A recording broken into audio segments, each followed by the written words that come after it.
المصري وبالتحديد مع نادي الشرقية. أهلا بكم من جديد. الحقيقة كنا بنتكلم في الهوكي المصري وبالتحديد مع نادي الشرقية في نقوص خطر، لأن اللعيبة بدأت ترحل عن الشرقية وعن مصر إلى أوروبا للاحتراف. طبعا حقه، منتهى الأمانة حقه، أنا عايز ألعب وعايز أحترف وعايز فلوس. طيب هنستكمل الحوار مع حضرتك، بس لازم أروح بقى النجاحات اللي موجودة في الهوكي في الشرقية. لابد ان هي منظومة كبيرة جدا. يا ريت برضو ندي فرصة للمشاهدين يبقوا عارفين المنظومة دي بتحقق النجاح ده ازاي، المنظومة وهيكلها ايه. بسم الله الرحمن الرحيم. في البداية أنا بتشرف أن أنا موجود في القناة التانية الفضائية ومع حضرتك في البرنامج العظيم، عنده نسبة مشاهدة كبيرة. ربنا يخليك. وبنتهز الفرصة دي بهني الشعب المصري العظيم ببلوغه الاستحقاق الثاني من خريطة الطريق، وبندعي لرئيسنا القائد الجديد المشير السيسي ربنا يوفقه في إدارة البلاد إن شاء الله بإذن الله. وما يفوتناش إن احنا نبعث تحية إعزاز وتقدير للمستشار الجليل عدلي منصور. طبعا. نجح في الفترة الحرجة اللي كانت بتمر بها مصر انه يوصل بالبلد لبر الامان، واستطاع ان يصل الى قلوب كل المصريين. شخصية محترمة وشخصية عقلانية غير عادية، حقيقة نموذج للشخصية المصرية المتكاملة جدا. دخل قلوب المصريين بالحب وبالاحترام. فترة كانت صعبة جدا، حاسمة جدا، استطاع أن يمر بها ويمر بمصر إلى البر الآمن. يا رب يكمل ده إن شاء الله بإذن الله في الفترة القادمة إن شاء الله. ودايما نتمنى الخير لمصر، دايما نتمنى الخير لمصر يا رب. أما بقى بالنسبة لمنظومة هوكي الشرقية، فدي ملحمة كبيرة جدا جدا جدا. تاريخ قديم شارك فيه أجيال عظيمة. احنا جينا توارثنا هذه المنظومة، وكلفني مجلس الإدارة الحالي بالإشراف على منظومة الهوكي عبء ثقيل، وخصوصا الفترة يمكن اللي فاتت دي كلنا لامسين ان البلد كلها، مصر كلها، الظروف الاستثنائية كلها والرياضة كانت بتمر بأزمة حقيقية على مستوى جميع الأصعدة. يمكن احنا بدينا دورة مجلس الإدارة بتاعتنا من سنة ونص. انتوا من سنة ونص بالظبط كده، وكنا مقبلين على البطولة رقم 24 اللي كانت مقامة في بولاواي في زيمبابوي. دي اللي هي كاس افريقيا. كاس افريقيا محسن بيه. وكان قدامنا تحدي اللي هي كاس افريقيا للهوكي. تمام. وكان قدامنا تحدي في ظل الظروف ديت، وفي ظل الدعم المحدود اللي جاي من الوزارة والمحافظة، نتيجة ظروف كتير طبعا الكل يعلمها، ان احنا نحافظ على قوام الفريق، وان احنا نبث فيه روح الانتماء لبلده ولمحافظته ولناديه. والحمد لله بدعم من مجلس الإدارة برئاسة الأستاذ الدكتور حمدي مرزوق واخواتي أعضاء مجلس الإدارة، اللي احنا بينا تلاحم وتناغم من أجل مصلحة النادي، قدرنا ان احنا نلم فرقتنا. وكان الجهاز الفني اللي معايا غير اللي موجود حاليا، كان بقيادة الكابتن عادل عبد العزيز والجهاز المعاون ليه. قدرنا ان احنا نروح زيمبابوي وبجدارة واستحقاق. الولاد دول قدروا ان هم يرجعوا البسمة والفرحة لمحافظة الشرقية ولبلدهم والنادي الشرقية ومصر. لدرجة انا عايز اقول لك حاجة، يمكن وعلم مصر مرفوع في الماتش النهائي، احنا كلنا بنقف نبكي قدامه يا استاذ محسن. احنا عشنا ده كتير قوي يا استاذ. دي حاجة. الحاجة التانية، يمكن حصل بعض التغييرات في الجهاز الفني احنا عملناه نتيجة كان البطولة العربية في عمان كانت جاية بعد البطولة الأفريقية. حصل بعض الإخفاق وحصلنا على المركز الثاني. معنى ان احنا نحصل على المركز الثاني. مين حصل على المركز الأول؟ عمان، سلطنة عمان. وانا عايز اقول لحضرتك ان الهوكي في عمان بيتقدم تقدم غير طبيعي. ويرجع الاساس في دوت لسه الاستاذ احمد، لان انا رحت عمان من 10 سنين، وكانت برضو البطولة العربية للهوكي، وجاءت عمان في المركز الثاني. كانت مصر أول، وعمان جاءت مركز ثاني. انا عايز اقول لحضرتك ان الفضل يرجع لتقدم عمان في الهوكي. الشرقيه المستشار الفني مظبوط. للهوكي في عمان الكابتن محيي انا زغلول كنت لسه هقول كده. من الشرقيه. كنت لسه هقول. فاخذنا المركز الثاني، فكان في كشف حساب وبناء عليه حصل بعض التغيرات الطفيفه في الجهاز. معايا دلوقتي الجهاز بقياده كابتن جمال امين. طبعا كابتن جمال امين اسم كبير عائله امين كلها الحقيقه في عالم الهوكي، وانا بتشرف ان هو معايا وهو بيدير المنظومه على اعلى مستوى. لو سمحت لي انا عايز اعرف المنظومه ايه من تحت لفوق احنا عندنا ولا من فوق لتحت زي ما انتوا عايزين، بس انا عايز اعرف الكيان بيشتغل ازاي في الهوكي في الشرقيه. احنا عندنا منظومه الهوكي بتتكون من فوق لتحت كده الفريق الاول، ثم قطاع الناشئين، ثم البراعم والاكاديميات. البراعم والاكاديميات. المفروض ان قطاع الناشئين عندنا كله مفروض يصب في مصلحه مظبوط الفريق الاول. مظبوط. هرجع بقى تاني لناقوس الخطر اللي حضرتك كنت بتتكلم عنه. السنه دي على وجه التحديد احنا عندنا مشكله في الهوكي تتمثل في حاجتين.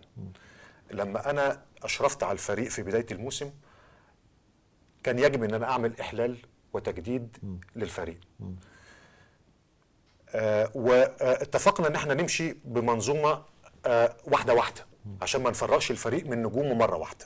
اللي هيتصعد عندي من قطاع الناشئين هيبقى يعني مثلا عندك كم مدرسه تحت في البراعم، او بتبتدي الاسر تجيب لك اولادها من سن كام؟ اول استقبال لنادي الشرقيه لبراعم الهوكي في الشرقيه 6 سنوات. انا عندي من 6 سنوات. 6 سنين. 6 سنين عندي في عصايه هوكي مش اللي هي سمول دي السمول للولد الصغير. لو انت جيت والكاميرتك جت تصور في استاد الهوكي عندنا تشوف المنظر غايه في الجمال. طبعا اكتر من 500 600 براعم بيلعب. البراعم الصغيره ديت وهي لسه بتتعلم مبادئ اللعبه وفنيات اللعبه. لازم نبعت كاميرا تصور ده. انا جاي لك بقى في المنظومه دي، بس انا عاوز اوصل لنقطه ان فتره الاحلال والتجديد اللي بقول لك عليها ديت فوجئنا برئيس اتحاد الهوكي في دورته الجديده اللي هو هاني حموده، وانا برضو ببعت له التحيه من برنامجك. حصل ان الهجره اللي حضرتك بتتكلم عليها ان في 7 لعيبه من عندي انا فوجئت ان سابوني ومشوا من نادي الشرقيه. ال7 لعيبه دول كانوا قوام الفرقه. ده 7 لعيبه دي هي الفرقه. 7 وواحد ولاعب مهم جدا توفى في نفس التوقيت. الله يرحمه. ال7 لعيبه دول اللي انا كنت بكمل عليهم ال11 يا استاذ محسن. مظبوط. 7 ده قوام فريق. وحصل بينا مناقشات، وحصل بيني وبين رئيس الاتحاد اجتماع في مقر الاتحاد، واشرت له ان القرار ما يبقاش على عجاله وبهذه السرعه. اذا كان اللعيبه دي اخطات فاحنا ممكن ان احنا نعاقب ونحاسب، بس مش على مصلحه النادي ومش على مصلحه المنتخب. طبعا. الا ان هو اجتمع باعضاء مجلس ادارته واتخذ هذا القرار، وانا شايف ان القرار ده كان عنيف. بايقاف ولا ايه؟ بايقاف سنه وسنتين. ياه. سنه وسنتين. كان قرار عنيف ورد فعل سريع.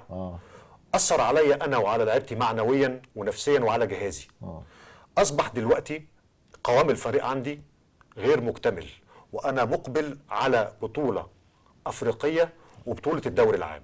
يعني انا بستغرب ست اللواء هاني حموده، انت رجل من رجال الهوكي صحيح بتنتمي للشرطه واتحاد الشرطه، لكن الشرقيه من احد الانديه التي تمارس رياضه الهوكي تحت طائله الاتحاد المصري للهوكي. يعني ازاي اوقف؟ بص، لو اللعيبه غدرت بدون اذن في عقوبه. تمام. اللائحه بتقول ايه؟ ايقاف مده قد ايه؟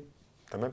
هي لو سنه او سنتين ده شيء مظبوط، لكن انا اعرف ان اللعيبه اللي بتسافر احتراف لما تيجي ماتشات للمنتخب اللعيبه بتيجي زي ما بنشوف لعيبه الكوره بيسافروا يحترفوا، في لعيبه محترفين بره، لكن لما جه المنتخب هيلعب اللعيبه كلها جت. هو يا فندم هو حتى اشار لي الى ان اللعيبه ما لبتش نداء مصر. قلت له لا، انا لا اقبل هذا. مصر قبل النادي وقبل اي حاجه طبعا. وذكرت لي انه انت اب شرعي للعبه على مستوى الانديه كلها. ما هو ده اللي انا بقوله، وانت قراراتك انا هنفذها. لا، وفي حاجه كمان يا استاذ احمد. اتفضل. انهم بعتوا اعتذار، اللعيبه دي بعتت اعتذار للنادي، وفي جلسه مجلس اداره تم ان احنا قبلنا اعتذار اللعيبه دي وبعد يعني انتوا كان عندكم ماتش مثلا منتخب واللعيبه ما جاتش؟ لا يعني سبب العقوبه ايه؟ هو كان في بالنسبه له بطوله منتخبات، وفي بعض اللعيبه اعتذرت على المنتخبات. اذا هو عنده حق. خدت بال سعادتك؟ احنا بنقول هو عنده الحق يا محسن بيه. انا لازم ابقى محايد. انا سعادتك، ما انا بذكر يعني لك، انا بذكر لك الحقيقه كامله.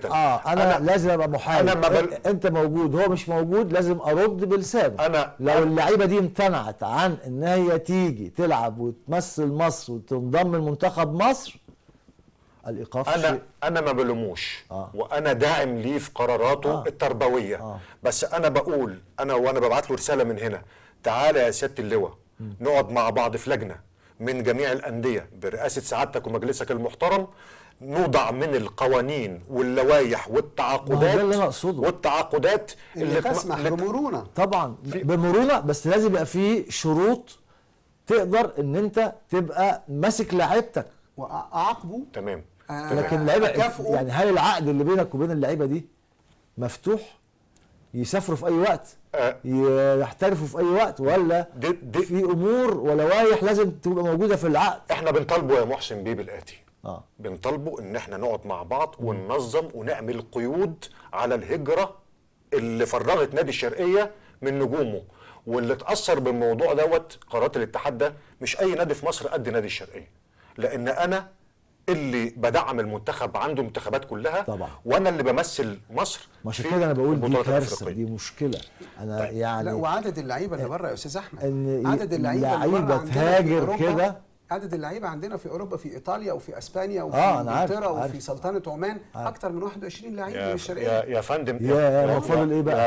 يا فندم انا دلوقتي ببعث باستغاثه للسيد المهندس خالد عبد العزيز، ويا رب نتمنى ان هو يكمل معانا الفتره اللي في التشكيل الجديد للوزاره. بقول له انت راجل رياضي وطول عمرك شغال رياضه.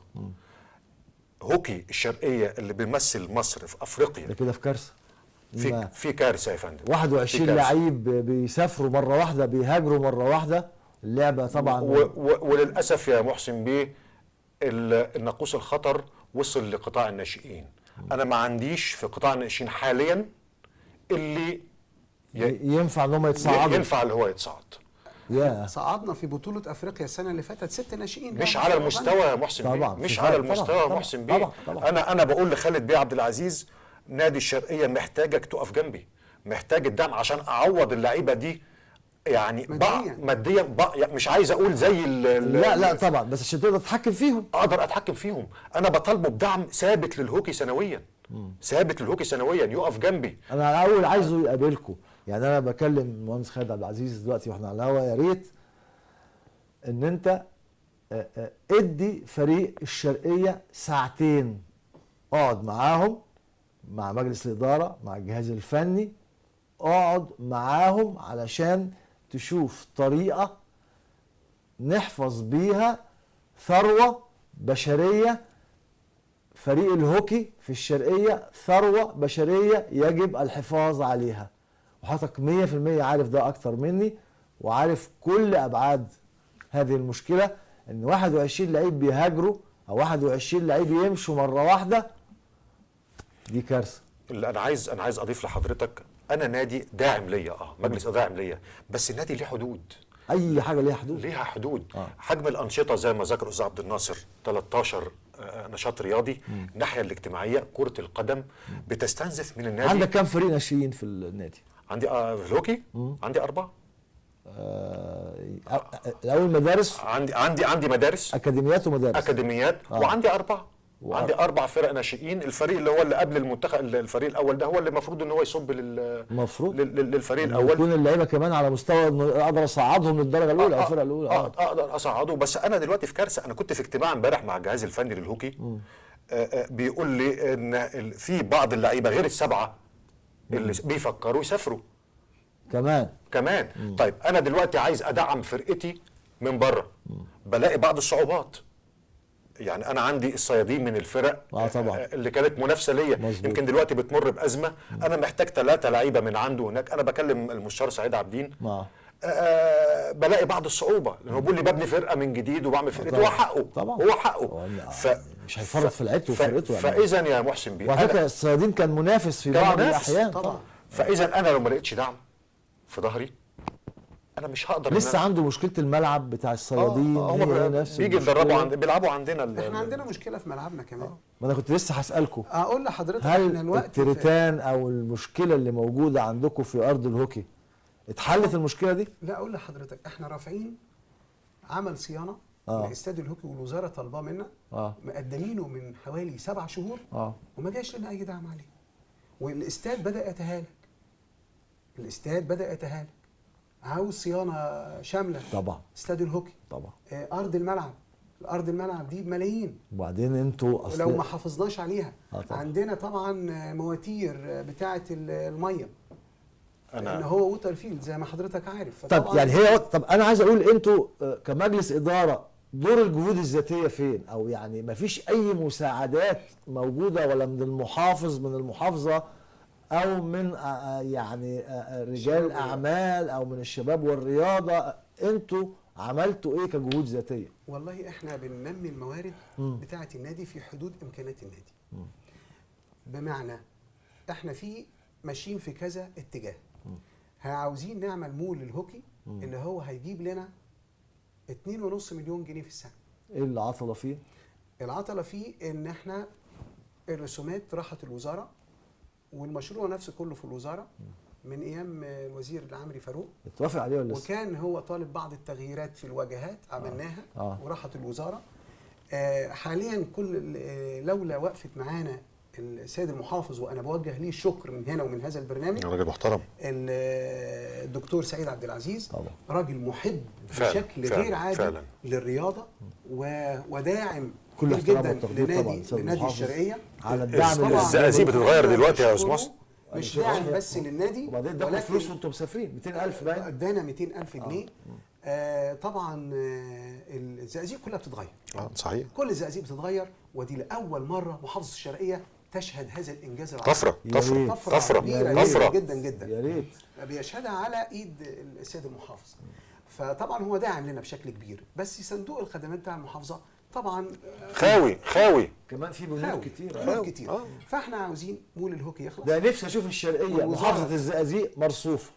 لا هيحصل، هيحصل يعني انا شفت الفتره اللي جايه دي مفتوحه. لا، الشوارع بنيه تحتيه كانت بتشتغل فيها والغاز. لا، الشوارع دلوقتي نفسي اشوف محافظه الشرقيه. بادئ السيد المحافظ عمليات رصف وتجميل، وهو عاشق للجمال، وبيعمل لنا الكوبري اللي قدام المحافظه دلوقتي على اعلى مستوى. كل الزقازيق صراحه بتشهد طفره. طيب نرجع للهوكي. بنرجع للهوكي، ان احنا بنقول مول الهوكي ده هيدعمنا كبير جدا، ومش هنقدر بقى او مش هنبقى نمد ايدينا للوزاره ولا نمد ايدينا للمحافظه ولا لا، هيبقى اكتفاء ذاتي. عملنا ملعب بالنجيل الصناعي والاضواء الكشف، ملعب خماسي. الملعب ده بيوفر لنا ايرادات، من الايرادات دي عملنا ملعب تاني علشان برضو يجيب لنا ايرادات، يبقى اصبح عندنا ملعبين في النادي. عندنا دلوقتي مطعم فخم جدا برضو بيجيب ايجارات. عندنا صاله العاب ترفيهيه بتجيب ايجارات.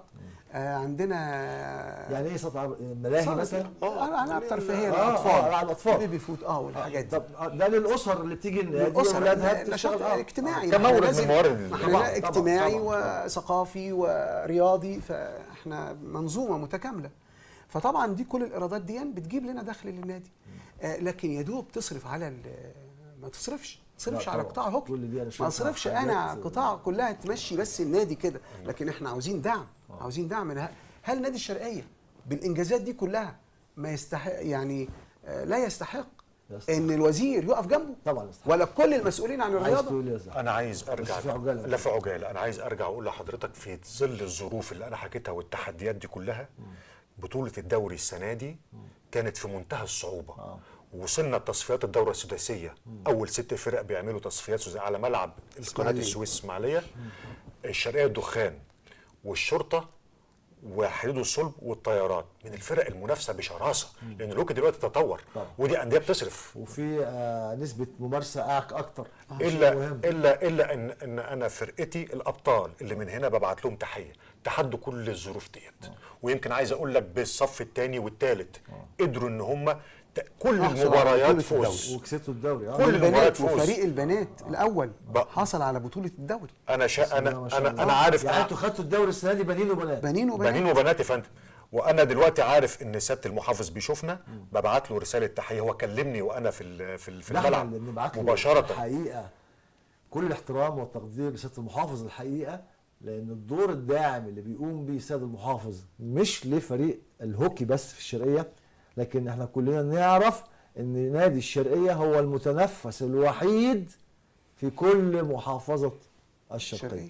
اخر رساله ببعتها لاخواتي الصغيرين اللعيبه والجهاز الفني، نتحمل الفتره اللي جايه ونقف على رجلينا يا اولاد. لا انا الحقيقه يعني انا هختم معاكم دلوقتي، بس هرتب على ان قناه تانية هنبعت كاميرا هتجيلكم ان شاء الله. لا احنا انا بقول دلوقتي بمناسبه احنا عندنا احتفاليه كبيره جدا لتكريم فريق الهوكي الاول بنين وبنات، وتكريم الاعلاميين في مصر. دي يوم وده ايه؟ يوم 26 خميس 6 ان شاء 26 الله. هتكون عندك كاميرا القناه ده الثانيه. حضرتك لا ده انتوا مدعوين رسمي. احنا بندعوكم على الهواء ان هذه القناه اللي بتتيح لنادي الشرقيه ان هو بيعبر عن نفسه، وان الناس تعرف مشاكل نادي الشرقيه من خلالكم.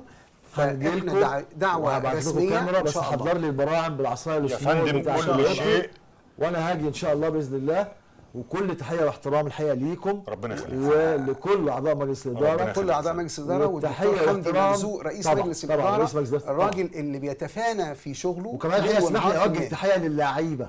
ايوه طيب. اللعيبه بنين وبنات على فوزهم بالدوري بالرغم من هذه الظروف الصعبه جدا. والجهاز الفني، وطبعا الجهاز الفني له كل الاحترام والتقدير. بشكركم وشرفتونا ونورتونا، وخطوه عزيزه، وتحياتنا الى كل اهل المحافظه. متشكرين يا فندم، سعدنا باللقاء. متشكرين، شكرا. احنا سعداء بهذا اللقاء. اعزائي المشاهدين، بكده نكون وصلنا معاكم لختام هذه الحلقه. هنتابع مع حضراتكم حل هذه المشكله ان شاء الله، وعلى وعد باللقاء في مثل هذا الموعد من الاسبوع القادم. حتى نلتقي، لكم مني أرق تحياتي.